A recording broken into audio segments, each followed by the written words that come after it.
warahmatullahi wabarakatuh. Marilah kita awali dengan bacaan basmalah bersama. Bismillahirrahmanirrahim. Alhamdulillah, pada kesempatan kali ini kita akan membahas tentang perawatan jenazah. Di dalam pembahasan perawatan jenazah, kita akan membahas tentang takziah dan ziarah kubur. Kemudian kita akan membahas tentang perawatan jenazah. Kemudian di dalam perawatan jenazah ini ada 4 hal yang akan kita bahas. Yang pertama, memandikan jenazah. Yang kedua, mengkafani jenazah. Yang ketiga, mensolatkan jenazah. Dan yang keempat, mengkuburkan jenazah.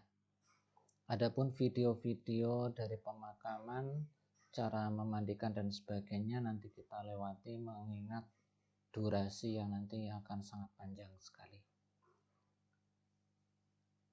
Yang pertama, tentang takziah dan ziarah kubur. Takziah adalah berkunjung kepada keluarga orang yang meninggal dunia. Hukum takziah adalah sunnah, bahkan bisa menjadi wajib, yaitu apabila jenazah muslim tidak ada yang mengurusnya.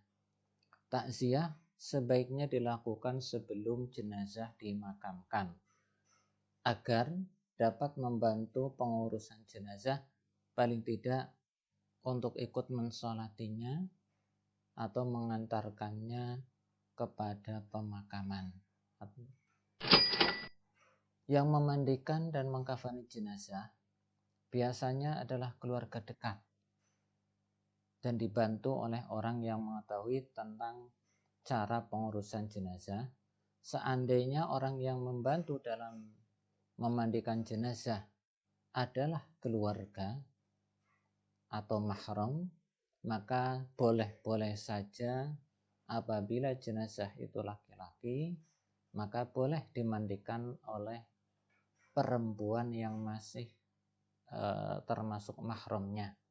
Akan tetapi apabila sudah bukan mahramnya lagi, maka yang boleh memandikan jenazah adalah sesama jenis kelamin. Seandainya jenazahnya laki-laki, maka yang memandikan adalah laki-laki juga. Begitu pula apabila jenazahnya perempuan, maka yang boleh ikut memandikan jenazahnya selain daripada mahramnya adalah orang perempuan juga.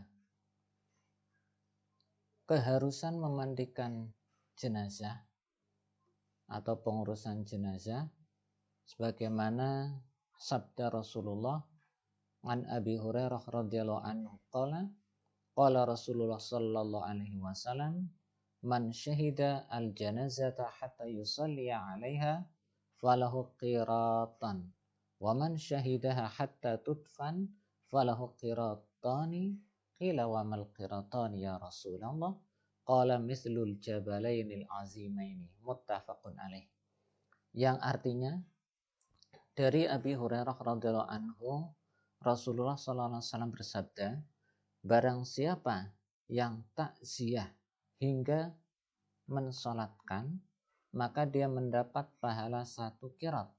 Dan barang siapa yang menghadirinya sampai mengkuburkan, maka baginya mendapat pahala 2 qirat.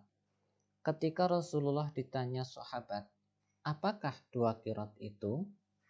Beliau menjawab, laksana 2 bukit besar. Hadis riwayat Imam Bukhari dan Imam Muslim.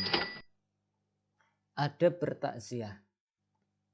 Takziah adalah kita mengunjungi kepada keluarga dari orang yang meninggal dunia tadi. Adab bertakziah yang pertama, lakukan dengan niat yang ikhlas karena Allah.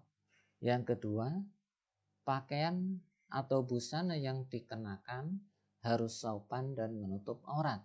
Yang ketiga, sikap dan tingkah laku harus dijaga dengan baik.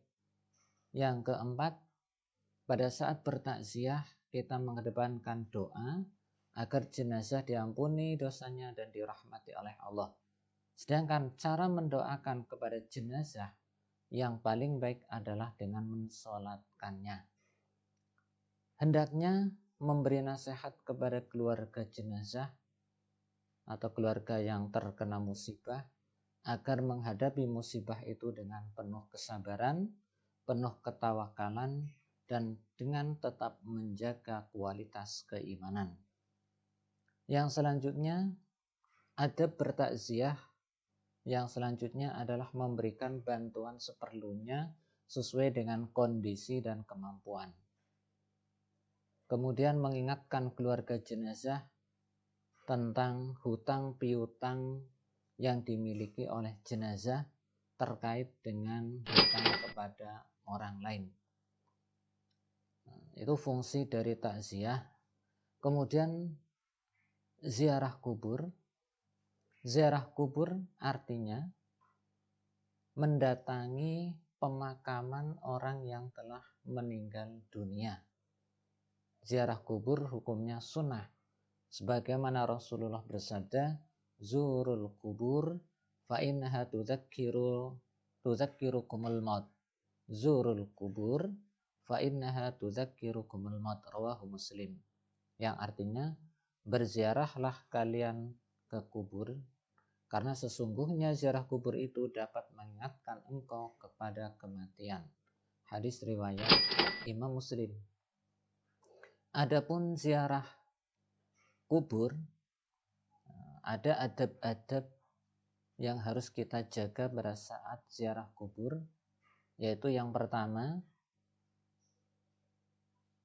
ziarah kubur dilaksanakan dengan didasari niat karena Allah. Yang kedua, hendaknya berpakaian sopan dan menutup aurat. Yang ketiga, hendaknya mengucapkan salam kepada ahli kubur dan mendoakan mereka agar memperoleh keselamatan serta kesejahteraan di alam kuburnya atau di alam barzakh. Yang keempat, tidak boleh menginjak-injak dan tidak boleh duduk di atas pemakaman, tidak boleh meludah, kencing, atau buang sampah, ataupun bahkan buang air besar. Begitu pula tidak boleh duduk di atas batu nisan. Tidak boleh meminta tolong kepada ahli kubur, karena kita ketahui bahwa tujuan berziarah kubur itu adalah untuk mendoakannya. Jadi kita tidak boleh meminta-minta kepada ahli kubur. Setelah kita membahas tentang takziah dan ziarah kubur, sekarang kita akan membahas tentang perawatan jenazah. Di mana dalam pembahasan perawatan jenazah ini ada 4 hal yang akan kita bahas, yaitu yang pertama memandikan jenazah, yang kedua mengkafani jenazah, yang ketiga mensolatkan jenazah, yang keempat mengkuburkan jenazah. Pembahasan yang pertama adalah memandikan jenazah. Tata cara memandikan jenazah. 1. Jenazah dibaringkan di tempat yang tinggi, seperti contoh ranjang yang di atasnya sudah diletakkan papan, baik itu 5, 6, atau lebih, yang biasanya kalau di pedesaan itu menggunakan potongan batang pisang. Ini tidak harus, boleh juga yang lain, atau bahkan tidak menggunakan pun tidak apa-apa. Itu hanya sebagai alas tempat nanti dibaringkannya jenazah. Yang kedua, jenazah dimandikan di tempat yang tertutup. Kemudian yang ketiga, jenazah hendaknya dipakaikan kain basahan yang menutup aurat. Yang keempat, setelah jenazah dibaringkan di atas pembaringannya, lalu dengan air dan sabun jenazah dibersihkan dari najis yang melekat di tubuhnya. Sesudah itu, dubur jenazah dibersihkan hingga bersih dengan tangan kiri yang memakai sarung tangan. Kemudian setelah membersihkan dubur jenazah, gantilah sarung tangan dengan yang bersih untuk membersihkan gigi dan mulut jenazah. tata cara memandikan jenazah yang selanjutnya adalah setelah jenazah dibersihkan dari najis, serta gigi dan mulutnya sudah dibersihkan, lalu dengan menggunakan air dan sabun mandi, sebenarnya lebih bagus lagi nanti menggunakan daun bidara. Tapi pada masa sekarang daun bidara itu dialih fungsikan dengan menggunakan sabun mandi. Jenazah dibersihkan menggunakan air dan sabun atau dengan daun bidara. Seluruh tubuh jenazah dari rambut kepala sampai telapak kaki dimandikan sampai bersih. Disunahkan memendahulukan bagian tubuh sebelah kanan, kemudian bagian tubuh sebelah kiri. Juga disunahkan dimandikan 3 kali atau 5 kali. Yang kedua, yang selanjutnya setelah selesai jenazah dimandikan, kemudian dirapikan rambutnya serta diwudukan sebagaimana wudu biasa, sebagaimana wudu ketika mau sholat. Kemudian badannya dikeringkan dengan handuk. Setelah itu selesailah tata cara pemandian jenazah. Setelah jenazah dimandikan, maka selanjutnya jenazah dibungkus atau dikafani. Adapun tata cara atau ketentuan mengkafani jenazah, jenazah laki-laki atau wanita minimal dibungkus atau dikafani dengan selapis kain kafan yang dapat melapisi seluruh tubuhnya. Jadi batas minimal kain yang digunakan untuk membungkus atau mengkafani jenazah adalah cukup 1 lapis saja, itu sudah boleh. Untuk jenazah laki-laki lebih sempurnanya nanti dikafani dengan 3 lapis kain kafan yang tiap lapisnya dapat menutupi seluruh tubuhnya. Adapun apabila jenazah itu adalah wanita, maka lebih sempurnanya lagi menggunakan 5 helai atau 5 kain kafan, 5 lembar kain kafan, yaitu kain kafan untuk basahan atau untuk bawahan, kemudian kain kafan untuk baju gamisnya, kemudian 1 kain kafan untuk kerudung, kemudian 2 kain kafan untuk menutupi seluruh tubuh jenazah si wanita tadi. Kemudian cara memakaikan kain kafan. Mula-mula hamparkan selembar tikar atau sejenisnya sebagai alas, atau langsung saja di lantai tanpa menggunakan tikar juga tidak apa-apa. Setelah itu bentangkan 4 utas tali yang nanti berfungsi sebagai tali pocong. Bisa juga menggunakan 5 utas tali atau 7 utas tali.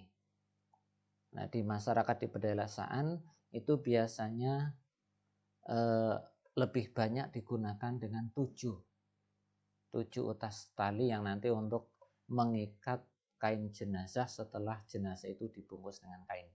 Kira-kira letaknya ini kalau menggunakan 4 utas tali itu di kepala, di tangan, di lutut, di mata kaki jenazah yang nantinya akan dikafani.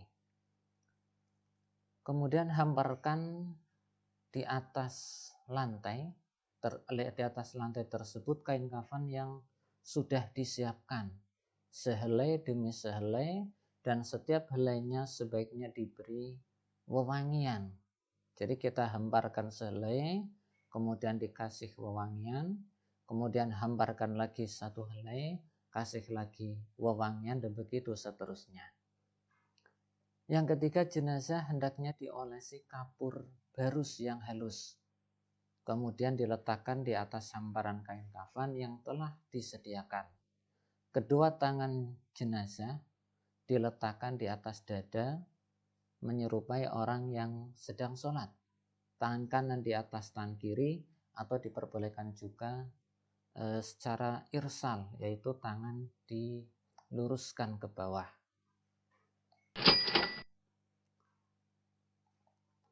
Kemudian ketentuan atau tata cara mengkafani jenazah yang selanjutnya. Cara memakaikan kain kafan. Yang pertama, tempelkan kapas secukupnya pada bagian muka jenazah, yaitu letaknya di mulut atau di hidung, kemudian juga di telinga, yaitu di bagian-bagian yang berlubang. Begitu pula nanti di pusarnya, di kelaminnya, dan di duburnya. Setelah itu seluruh jenazah dibalut dengan kain kafan sampai rapi.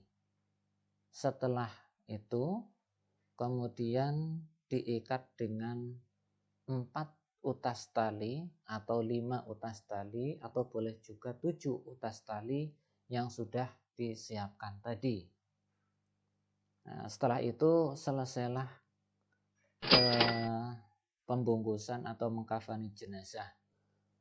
Sebenarnya untuk mengkafani jenazah itu sendiri itu tidak diharuskan atau tidak diwajibkan dengan 4 helai kain, 3 helai kain untuk laki-laki atau 5 helai kain untuk perempuan.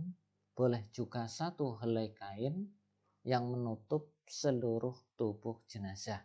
Dan apabila tidak ada kain yang bisa menutup seluruh tubuh jenazah, maka boleh juga nanti menggunakan kain seadanya, yaitu apabila kain itu hanya mencukupi untuk membungkus bagian atas, misalkan kaki tidak terbungkus, maka boleh nanti digunakan untuk membungkus hanya bagian atas. Nanti untuk bagian kakinya nanti bisa kita tutup dengan dedaunan atau sejenisnya.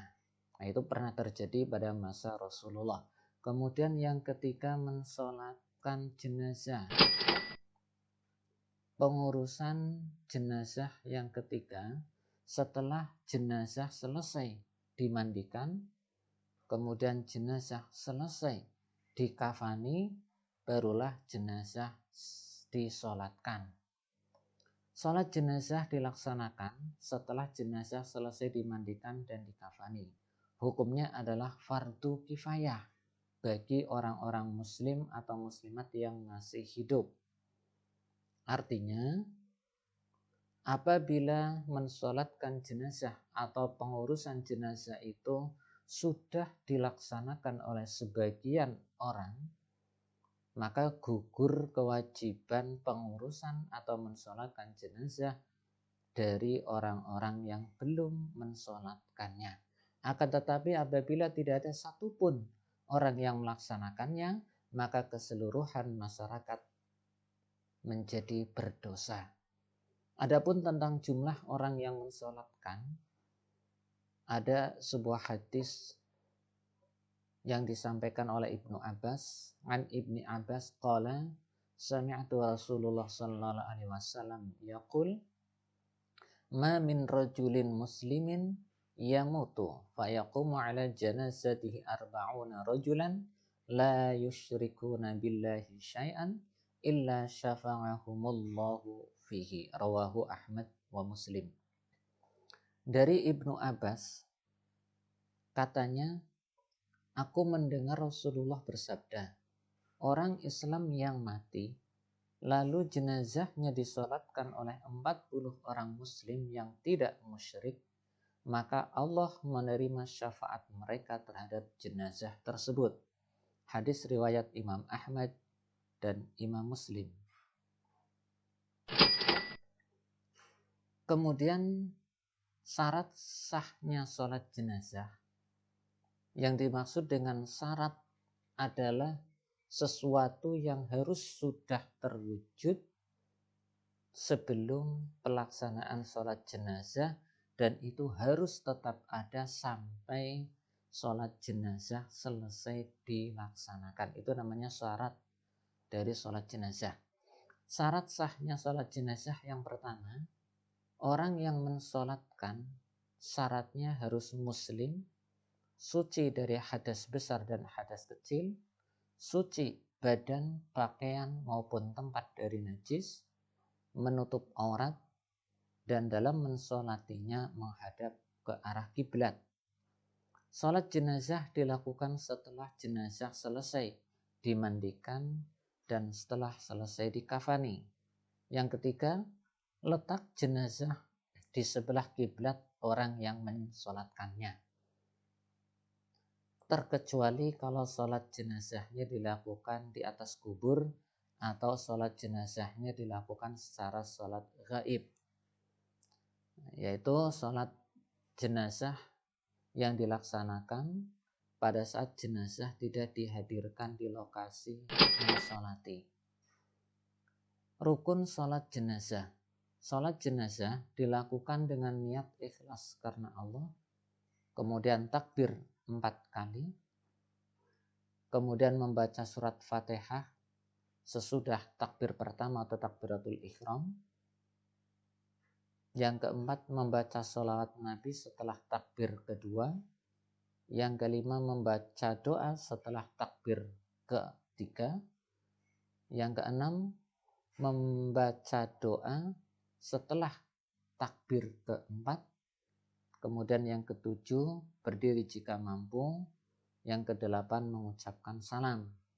Tata cara mensolatkan jenazah, yang pertama niat. Kemudian sholat jenazah itu dilaksanakan menggunakan 4 takbir dengan posisi tetap berdiri tanpa rukuk, tanpa sujud. Nah, setelah takbiratul ihram atau takbir yang pertama, nanti membaca surat Al-Fatihah. Setelah surat Al-Fatihah selesai, kemudian takbir yang kedua dan dilanjutkan dengan membaca sholawat Nabi. Setelah sholawat Nabi selesai, kemudian takbir ketiga. Yang setelah takbir ketiga nanti membaca doa setelah takbir ketiga. Adapun doa setelah takbir ketiga yaitu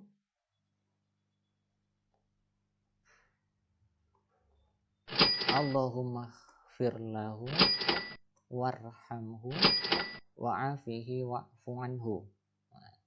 Itu doa untuk takbir setelah takbir ketiga. Itu pendeknya begitu. Adapun doa sempurnanya sesuai dengan riwayat hadis riwayat Imam Muslim adalah Allahumma ighfir lahu warhamhu wa'afihi wa'fu anhu wa akrim nuzulahu wa wasi' madkhalahu waghsilhu bima'in wasaljin wa bardin wa naqihi minal khotoya kama yunaqqas saubul abyadu minad danas wa abdilhu daran khairan min darihi wa ahlan khairan min ahlihi wa qihi fitnatal qabri wa azaban nar. Hadis riwayat Imam Muslim. Nah, perlu diketahui apabila jenazah itu perempuan, maka nanti dhamir muzakkar hu diganti dengan ha. Apabila untuk laki-laki nanti menggunakan hu, Allahumma ighfir lahu, maka untuk perempuan nanti diganti dengan dhamir muannas menjadi Allahumma ighfir laha. Maka sempurnanya doa adalah apabila untuk perempuan Allahumma ighfir laha warhamha wa'afiha wa'fu anha wa akrim nuzulaha wa wasi' madkhalaha waghsilha bima'in wasaljin wa bardin wa naqiha minal khotoya kama yunaqqas sabul abyadu minad danas wa abdilha daran khairan min dariha wa ahlan khairan min ahliha wa qiha fitnatal qabri wa azaban nar. Nah, itu untuk doa setelah takbir ketiga apabila jenazahnya adalah perempuan. Kemudian setelah membaca doa setelah takbir ketiga, kemudian membaca doa, kemudian takbir lagi, yaitu takbir yang keempat, dan setelah takbir keempat membaca doa, Allahumma la tahrimna ajrahu wa la taftinna ba'dahu waghfir lana walahu. Dan perlu kita ingat dhamir muzakkar hu di sini ketika jenazahnya adalah perempuan, nanti kita ganti dengan dhamir muannas ha. Jadi kalau laki-laki nanti doanya Allahumma la tahrimna ajrohu, maka ketika jenazahnya perempuan adalah Allahumma la tahrimna ajroha. Maka untuk sempurnanya doa adalah Allahumma la tahrimna ajroha wa la taftinna ba'daha waghfir lana walaha. Ini apabila jenazahnya satu orang saja. Apabila jenazahnya itu 2 orang yang kita sholati sekaligus, maka dhamir mufrad ajrohu atau ajroha, nanti kita ganti dhamirnya menjadi dhamir tasniyah, yaitu ajrohuma.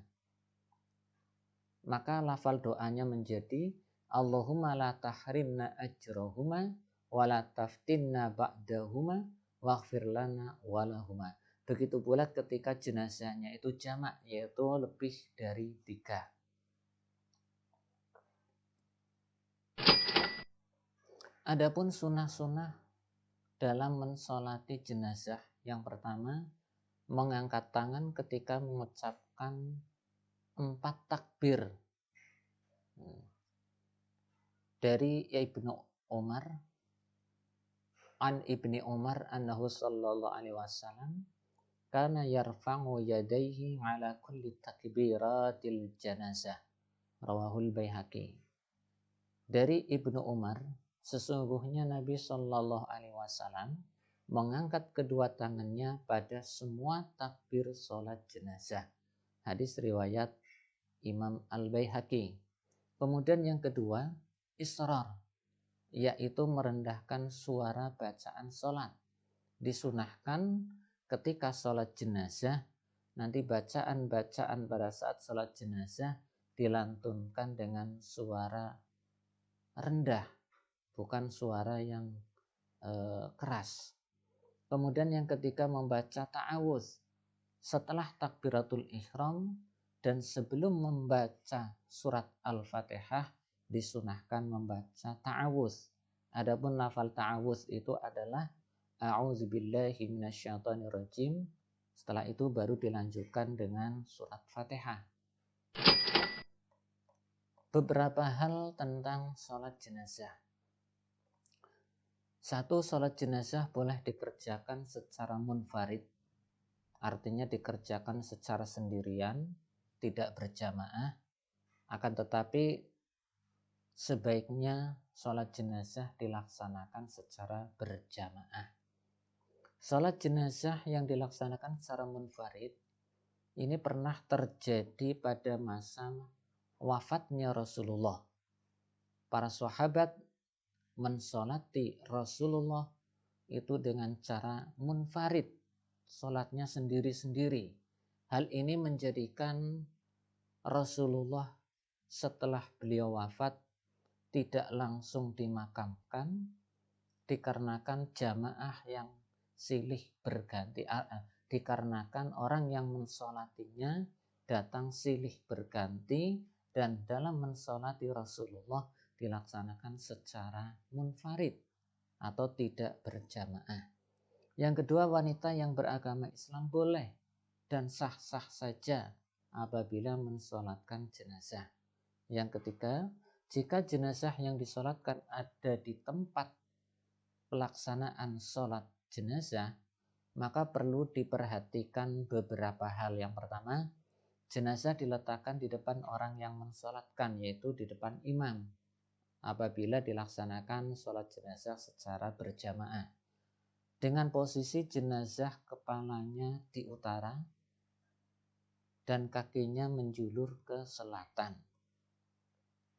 Yang kedua, bila jenazahnya laki-laki, maka yang mensolatinya apabila sendirian atau apabila berjamaah, maka imam hendaknya berdiri menghadap jenazah sejajar dengan kepalanya. Jadi apabila jenazahnya itu laki-laki, maka orang yang mensolati jenazah atau imam yang mengimami sholat jenazah secara berjamaah posisi berdirinya sejajar dengan kepala jenazah. Akan tetapi jika jenazahnya itu perempuan, maka orang yang mensolati atau imam yang memimpin sholat jenazah secara berjamaah, maka posisi berdirinya sejajar dengan bagian tengah jenazah atau sejajar dengan pantat. Yang ketiga, jika jenazahnya banyak, terdiri dari laki-laki dan wanita, maka cara mensolatkannya boleh sekaligus. Dengan ketentuan, jenazah laki-laki diletakkan lebih dekat dengan yang mensolati, sedangkan jenazah wanita lebih dekat ke arah kiblat. Jadi di depan jamaah sholat jenazah itu bagian orang jenazah laki-laki, kemudian setelah jenazah laki-laki, kemudian ke arah kiblatnya adalah jenazah perempuan. Sholat jenazah dikerjakan sesuai dengan urutannya, sebagaimana tercantum atau telah kami sebutkan dalam rukun sholat jenazah tadi. Sholat jenazah ghaib adalah sholat jenazah yang jenazahnya tidak hadir di tempat sholat jenazah. Seperti kemarin pada masa pandemi, di mana orang yang meninggal dunia karena terpapar COVID-19 tidak dihadirkan ke tempat pelaksanaan sholat jenazah. Tata cara sholat jenazah yang jenazahnya gaib atau tidak hadir di lokasi itu sama saja dengan kalau jenazahnya ada di tempat atau hadir di lokasi. Kemudian yang kelima, mensolatkan jenazah di atas kubur. Hukumnya boleh-boleh saja. Rasulullah bersabda, Nabi SAW sampai ke sebuah kubur yang masih basah. Kemudian beliau mensolatkannya dan mereka para sahabat berbaris di belakang beliau dan mereka bertakbir 4 kali. Hadis riwayat Imam Bukhari dan Imam Muslim. Jadi sholat jenazah yang dilaksanakan pada saat jenazah telah dimakamkan, kemudian pemakamannya masih baru, kemudian ada orang yang belum mensolatinya, maka boleh-boleh saja nanti mensolati jenazah dengan yang sudah dikuburkan dan sholatnya nanti dilaksanakan di atas kuburan orang yang telah meninggal tadi. Dan ini sudah pernah dilaksanakan oleh Rasulullah. Setelah memandikan jenazah selesai, kemudian mengkafani jenazah selesai, kemudian mensolatkan jenazah juga sudah selesai, maka tinggal yang terakhir adalah menguburkan jenazah. Jenazah dikuburkan setelah dimandikan, dikafani dan disolati. Hukum penguburan jenazah adalah fardu kifayah atas orang Islam yang masih hidup. Penguburan jenazah sebaiknya disegerakan sesuai dengan hadis Rasulullah. Beliau mengatakan, usri'u bil janazah fa in kanat salihatan qarrabtumu naha ilal khair wa in kanat ghaira zalik fasyarun tada'unaha ala riqabikum, rawahul jamaah. Segerakanlah jenazah itu di kekuburan. Jika ia seorang yang soleh, ia akan segera cepat mendapat ganjaran kebaikan, dan jika ia tidak soleh, ia akan cepat meninggalkan kejelekan dari pundak-pundak kamu semua. Adapun tentang lubang dan tata cara penguburan. Lubang kubur, yaitu yang nanti akan digunakan untuk menguburkan jenazah, dibuat memanjang dari arah utara ke arah selatan. Panjangnya lubang kubur nanti disesuaikan dengan tinggi badan jenazah atau panjang jenazah. Dalamnya harus cukup sehingga bau busuk mayat tidak tercium dari luar. Di bagian dasar kubur hendaknya nanti dibuat atau digali lubang lagi, yaitu yang disebut dengan lubang lahat, yaitu yang berada di arah pinggir sebelah kiblat, atau boleh juga nanti lubang jenazahnya tadi kita buat atau kita gali lagi di tengah kuburan. Nah, itu yang disebut dengan lubang syak. Adapun dalamnya kuburan, menurut mazhab Syafi'iyah itu adalah sak dedek sak pengawai, itu kalau orang Jawa mengatakan. Sak dedek sak pengawai itu artinya orang dewasa dengan ukuran tinggi badan yang wajar, tinggi badan yang normal, nanti masuk ke kuburan, kemudian dia berdiri tegak, kemudian tangannya diangkat ke atas. Nah, ketika dalamnya kuburan itu sampai seperti itu, orang dewasa sudah masuk, kemudian dia angkat tangan, nah, kemudian dalamnya kuburan sampai ke tapak tangannya. Nah, itu namanya sak dedek sak pengawai. Itu batas sempurna dalamnya kuburan. Kemudian tata cara penguburan jenazah. Setelah jenazah sampai di pemakaman, hendaknya pada saat masih dalam diusung, diletakkan di pinggir atas lubang sebelah kiblat, atau boleh juga di arah selatan. Nah, ini ada beberapa riwayat yang berbeda dan itu pernah dilaksanakan dalam sejarah Islam. Boleh tata cara meletakkan jenazah ke kuburannya boleh dari arah kiblatnya, boleh pula dari arah selatan. Kemudian 3 laki-laki atau lebih, diutamakan keluarga dekat, turun ke dalam lubang kuburan, dan 3 yang lainnya atau lebih yang berada di atas kuburan nanti menghadap ke jenazah. 3 laki-laki yang berdiri menghadap jenazah yang berada di atas kuburan, kemudian mengangkat jenazah tersebut dan menyerahkan kepada 3 laki-laki atau lebih, yaitu orang-orang yang sudah siap di dalam lubang kuburan di bawah, agar estafet menerima jenazah tadi.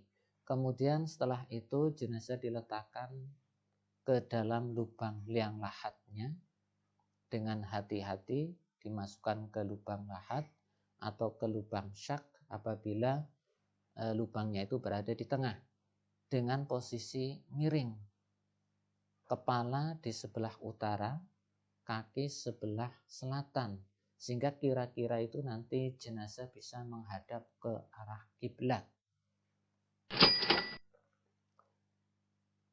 Setelah jenazah dimasukkan ke dalam lubang kubur, atau ketika memasukkan jenazah ke kuburan, maka disunahkan berdoa bismillahi wa ala millati rasulillah.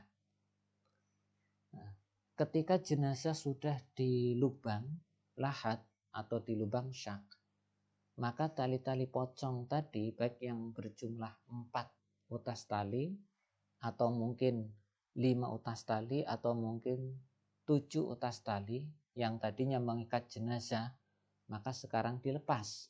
Dan kain kafan yang menutup mukanya maka disingkapkan atau dibuka, sehingga muka jenazah dapat mencium tanah. Artinya sehingga pipi dari jenazah itu nanti menempel ke tanah.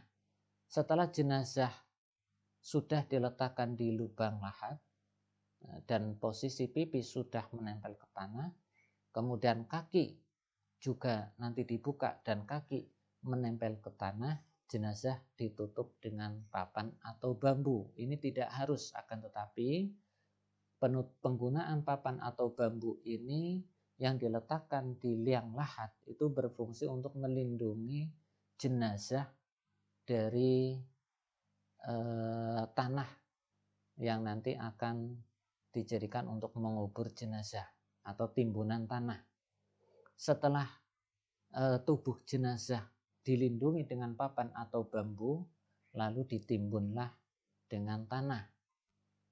Nah, seandainya tanpa ada papan atau bambu kemudian langsung ditimbun, itu sebenarnya juga tidak masalah. Perbuatan-perbuatan atau tindakan-tindakan sunnah pada saat pemakaman.